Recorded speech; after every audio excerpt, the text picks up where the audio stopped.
Here comes the rolling steam train.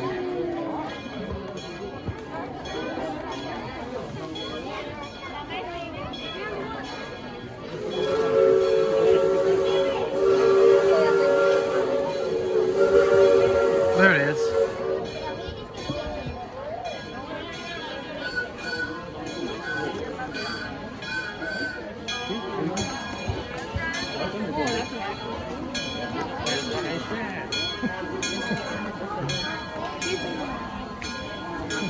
This is, yes,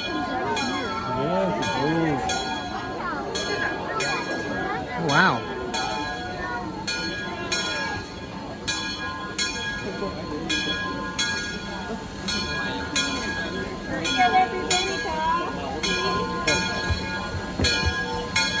I'll take it above your head.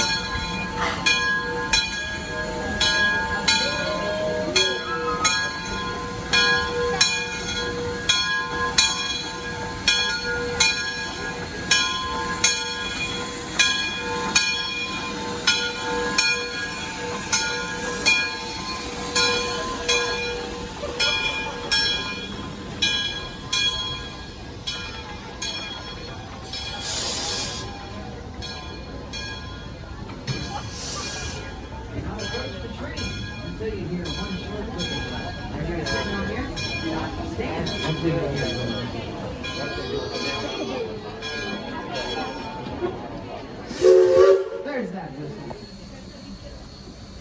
If you see something on the other side of the train that you have to get a photo of, or you won't sleep tonight, just be patient. Don't worry. Patience is the key to life. It's also the key to this railroad. We're going to go up these train tracks in one direction, get to the top of the mountain, turn this whole train around, and go down the exact same train tracks in the opposite direction on the way down the hill. Putting all of you on the opposite sides of the train to get that photo you had to get so bad. So just be patient and know that you will see everything this railroad has to offer you from the exact seat that you're listening to my voice from right now. There's absolutely no reason to stand or switch sides at any point in this trip, so don't. We depart the train station, give everyone you see down here a nice happy wave with customers. This is a great time to practice your singing. Don't worry, wait till you start rolling. Looks a lot better that way. People love waving at people waving at them and moving trains. I don't know why, they look great. Alright, there you go, now start waving at everybody. This is a great time to practice your singing, by the way, too. Whoa, look at that, look at that, thank you. Now, if you look up towards that locomotive, you'll see a genuine steam. It's over 100 years old. It was built in 1912 in Lionel Hall and it's known as shore. Trains are very special kinds of steam engines because they sacrifice speed to power. They're used by being driven by gears. There's 3 cylinders that power a crankshaft on the right-hand side of the locomotive. That crankshaft runs the entire length of the locomotive. It transmits the power from those cylinders to every single wheel underneath that locomotive's weight, using ring gears on the wheels and pinion gears on the crankshaft. Because of this, the top speed on that locomotive is only about 15 miles an hour. As you probably imagine, locomotives like this were not designed for passenger service, and you'd be right. They were designed for industrial uses, like in coal mines and logging operations, where they had incredibly steep railroad tracks and very tight turns. Shades were designed to traverse this. In fact, we found this engine abandoned in a coal mine in 1959 in Dixiana, Virginia, which is why we named the engine the Dixiana.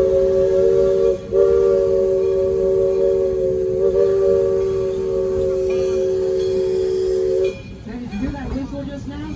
You actually just heard Morse code. What you heard was long, long, short, long. And that's Morse code for the letter Q. This started way back in England when the Queen used to ride trains around. They thought this particular signal to get everyone out of the way. And it worked so well at gathering everyone's attention that it was adopted worldwide and still used to this day by modern railroads. In fact, every single time a train crosses a road or a pedestrian path, they legally have to blow the signal you just heard, day or night. And that's because of the Federal Railroad Administration, also the FRA. Not going very fast. So it's time to get woken up at 2 a.m. by a freight train blasting through the middle of your town, waking up everyone for a 5-mile radius. Please do not get angry at the crews. We're just trying to keep our job. You should be more angry at the Federal Railroad Administration. Now when you look at the top of that locomotive, you'll see 2 gentlemen up there. The guy on the right, He's known as the engineer. He's in control of the speed, direction, brake, and the whistle. Today, your engineer's name is Ray. Now, the guy on the left-hand side of the cab, he's the gentleman who is seen shoveling coal in any movies that portray steam. He's known as the fireman. He's got to keep that fire burning nice and hot, around 2,750 degrees to boil the water in the boiler and the other side of the maintain compressed level. This will keep the steam pressure consistent around 200 pounds per square inch. So the engineer is in the constant use to get us up and down the cylinder.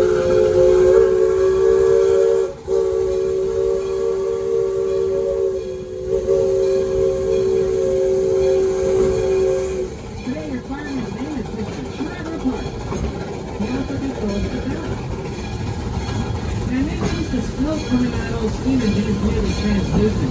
It's not all thick and black and obnoxious like the steam car engines in movies.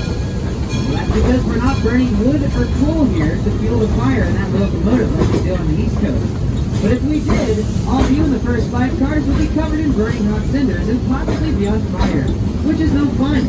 So we converted this old steam engine to burn recycled crankcase oil, which means every time y'all do oil changes on your cars, that old oil gets collected up, fined down so it has no lubrication qualities, and then sent to places like this that have steam engines that need to be fired. So basically, thank you for doing regularly scheduled maintenance on your vehicles and providing us here at Warren Camp with nice, efficient, clean burning fuel. It takes about 70 gallons to go up and down this hill, and once you split that up amongst everyone on this train, that's less than a quarter a gallon per person. My Geo Metro couldn't even do that. Now, in just a moment, we're going to enter the shade into the Redwood Forest canopy, into a location on this railroad known as big trees. Not small trees, I'm talking big trees. In fact, the biggest trees in this entire valley are located in this next area. Scientifically, these large trees you're about to be staring at are known as sequoia and sempervirens, which translates from Latin roughly as the always living redwood tree. Of course, we all know these large trees out here, however, as the coastal redwoods, and they are incredibly tall. In fact, the tallest tree recorded to this day is a coastal redwood tree, known as the Hyperion giant, that measures over 380 feet tall.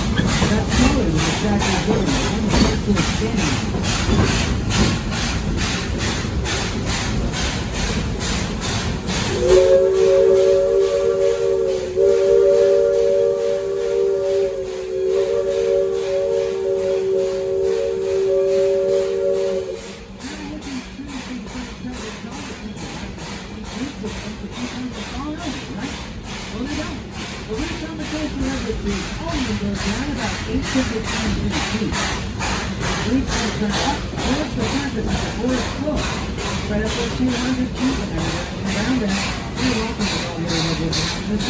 Making an okay foundation for them to hold on to that dirt with. Now, the reason why those roots are so shallow is the same reason why the leaves on the redwood trees look like little needles. It's also the same reason why these trees only exist 8 to 10 miles from the coast of the Pacific Ocean. All of that has to do with the fog from the ocean. Every night the fog rolls in over these trees, and what isn't immediately collected into the leaves of these redwood trees will then collect up on those little needle-like leaves, where that excess fog will then drip down to the forest floor, where those shallow roots can efficiently pick up to 500 gallons of water a day for these larger trees to survive. You live in California, you know it never rains here, so you begin to understand how efficient those root systems are pretty quickly, considering they can gather 500 gallons a day from fog alone.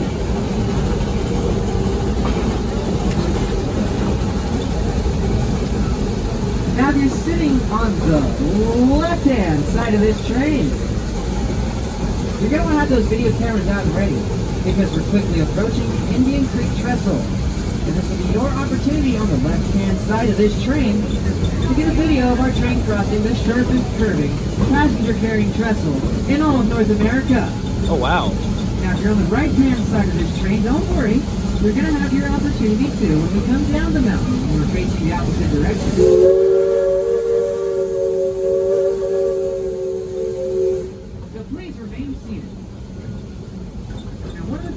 This railroad so special, besides the fact that we operate steam engines every single day here, which is incredibly special in itself. Yeah, there's the trestle. Is is the fact that this is a narrow gauge railroad, which means the train tracks that we're going on are only 3 feet wide, which is a lot narrower than the modern American standard gauge of 4 feet 8.5 inches, like South Train, Amtrak, Union Pacific, or even our beach train down there on the right. Now, this magic number of 4 feet 8.5 inches for the rail distance actually comes from the imprints left in the ground by the Roman chariots. The Roman Empire figured out that a wheelbase that wide was just barely wide enough for 2 full-grown horses to stand next to each other while pulling a cart that has contained in that cart's wheelbase. That's the important part. Pretty high. Riding railroads, they were pretty easy horses. So the number 4 feet 8.5 inches was correct. The later one, steam locomotives became more popular, so did narrow gauge railroads because, well, it was cheaper. With narrower train tracks, they didn't have to clear as much land to push the railroad down. They also had tighter turns and steeper grades, because your equipment was lighter and more nimble. Now, eventually, standard gauge railroads won the popularity contest in North America because their trains were a lot wider, making it easier for them to pump freight. But there's also been some lot heavier, because of that they can't really climb hills too well. In fact, the steepest grade I've ever seen a standard gauge train climb is about a 3.5% grade. Now, what that means is for every 100 feet the train travels in one direction, it'll also be gaining 3.5 feet of elevation. So 3.5 feet up over 100 feet distance traveled. That's a 3.5% grade. So what the ladies and grades there, ladies and gentlemen. Now we're on this narrow gauge railroad with our all-wheel drive Shay locomotive and our smaller, lighter yellow gauge equipment. We consider 3.5% to be pretty much flat. Because as I make this next right-hand turn, we're going to start climbing an 8.5% grade, which is incredibly steep for a train. We're not quite sure metro time or try making it up this next hill. If you listen to that locomotive, you'll hear it making all sorts of crazy sounds as it struggles to pull us up this incredibly steep hill.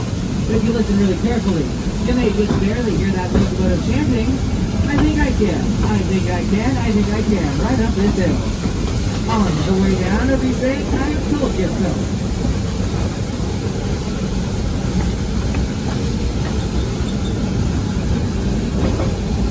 Hey, weren't you just on the last train? Have a great day, man.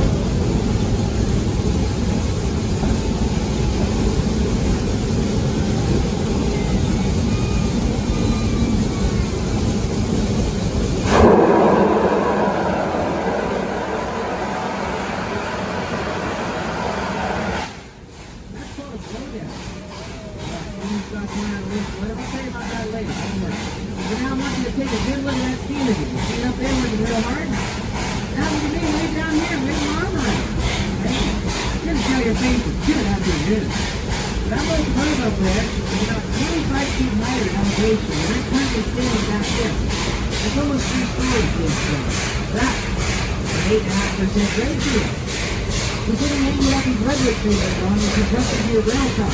That's how steep this hill actually is.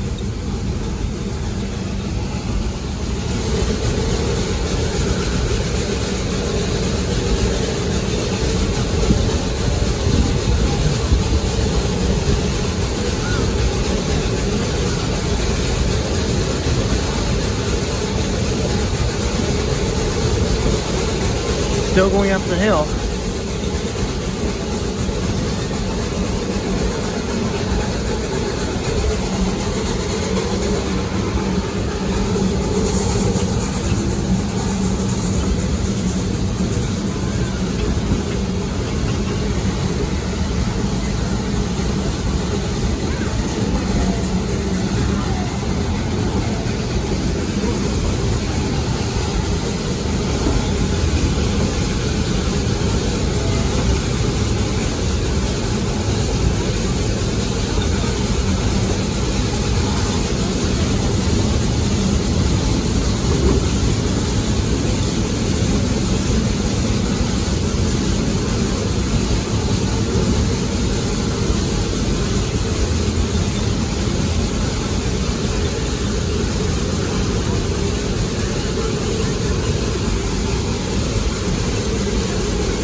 Thank you.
So to get around this, our track crew back in 76 decided to build a switchback. And because the geography here, that this is the part where we turn around. Pretty steep, but they were pretty overconfident that our gear logging locomotives would make it up any hill we proved them. So they didn't take too many measurements to do everything right.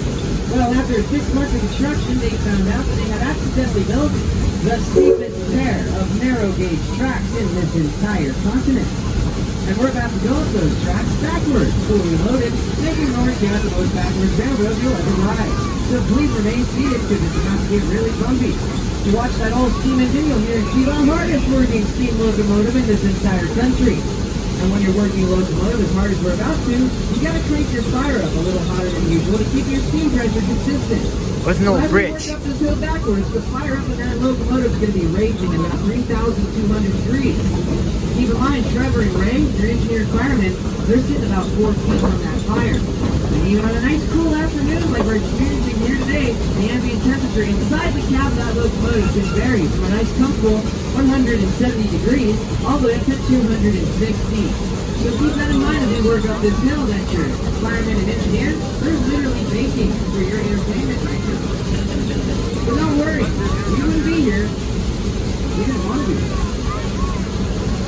These two trestles actually form a giant loopy-loop. And when we stop, we're all going to be in the middle of it, except for this last car. And where the locomotive stops is exactly where the train tracks usually cross over our current train tracks on their way from the low bridge to the high bridge. I'll explain that a little bit more in depth when we come down the mountain. Don't worry.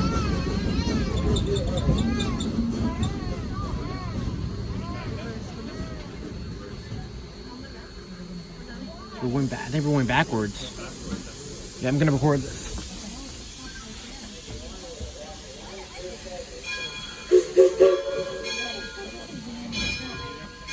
Oh yes, and I forgot to mention that this is the steepest pair of narrow gauge tracks in the entire continent, but with that being said, we don't always make it up this hill in one try. Usually takes about 2 or 3 attempts to make it up this hill. What happens, we'll get about halfway up. Once we get all the way to the train on the hill, the locomotive will start slipping, and we gotta go back down, put some more sand on the rails for a little bit more traction. In fact, if you look at that steam engine, you see that number 1 on the back of it? On either side are 2 black hoppers. Those 2 hoppers are actually full of sand. So when we start slipping, we drop the sand on the rail and the pressure underneath the locomotive's weight, giving us just a little bit more traction.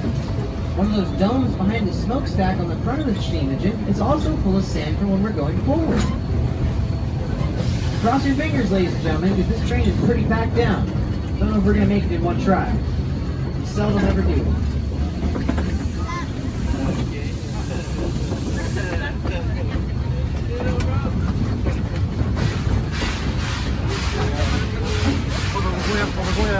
That noise you're hearing from the locomotive, that's a steam-powered air compressor. Every time you hear that thing go off, it means the engine is so it needs to be great. And the necessary is come on the ground like back up to 80 pounds of pressure.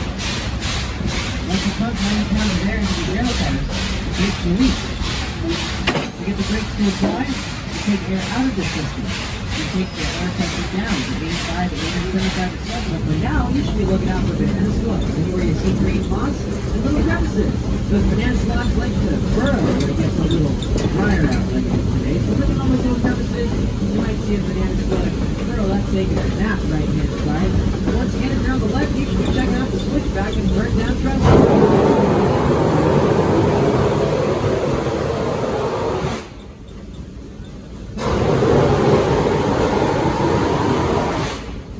Getting some blowdowns up there. Get rid of some extra minerals.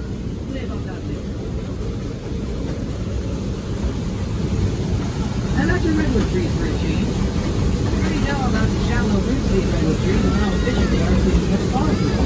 But did you also know the roots of the redwood trees are the oldest living things on planet Earth? The roots of the redwood trees are more than 20,000 years.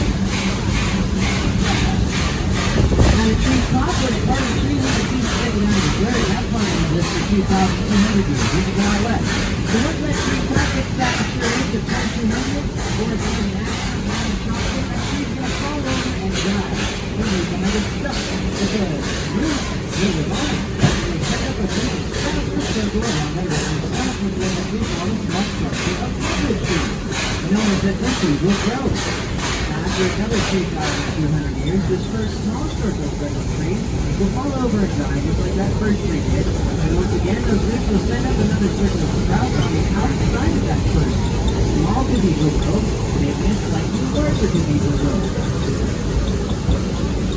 And this keeps repeating for 10,000 years until those roots die. But after 9,000 years, you're eventually left with growing on the ground. But I'm recording. And you'll encounter it while you're up here at Bear Mountain. So take a look at the vines on the trees, because it's the easiest way for me to point it out to this entire train. All the vines you see growing up the trees are poison oak. Poison oak also turns a little red sometimes. So if you see some plants that have red leaves on them, that's also poison oak. That's poison oak. You see the tree, let it be.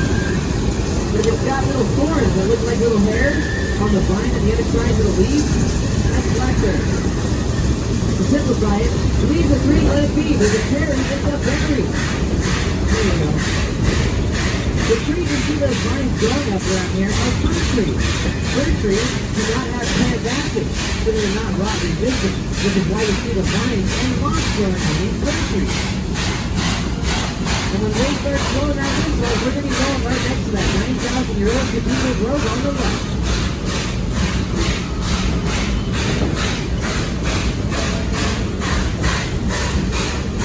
The locomotive is now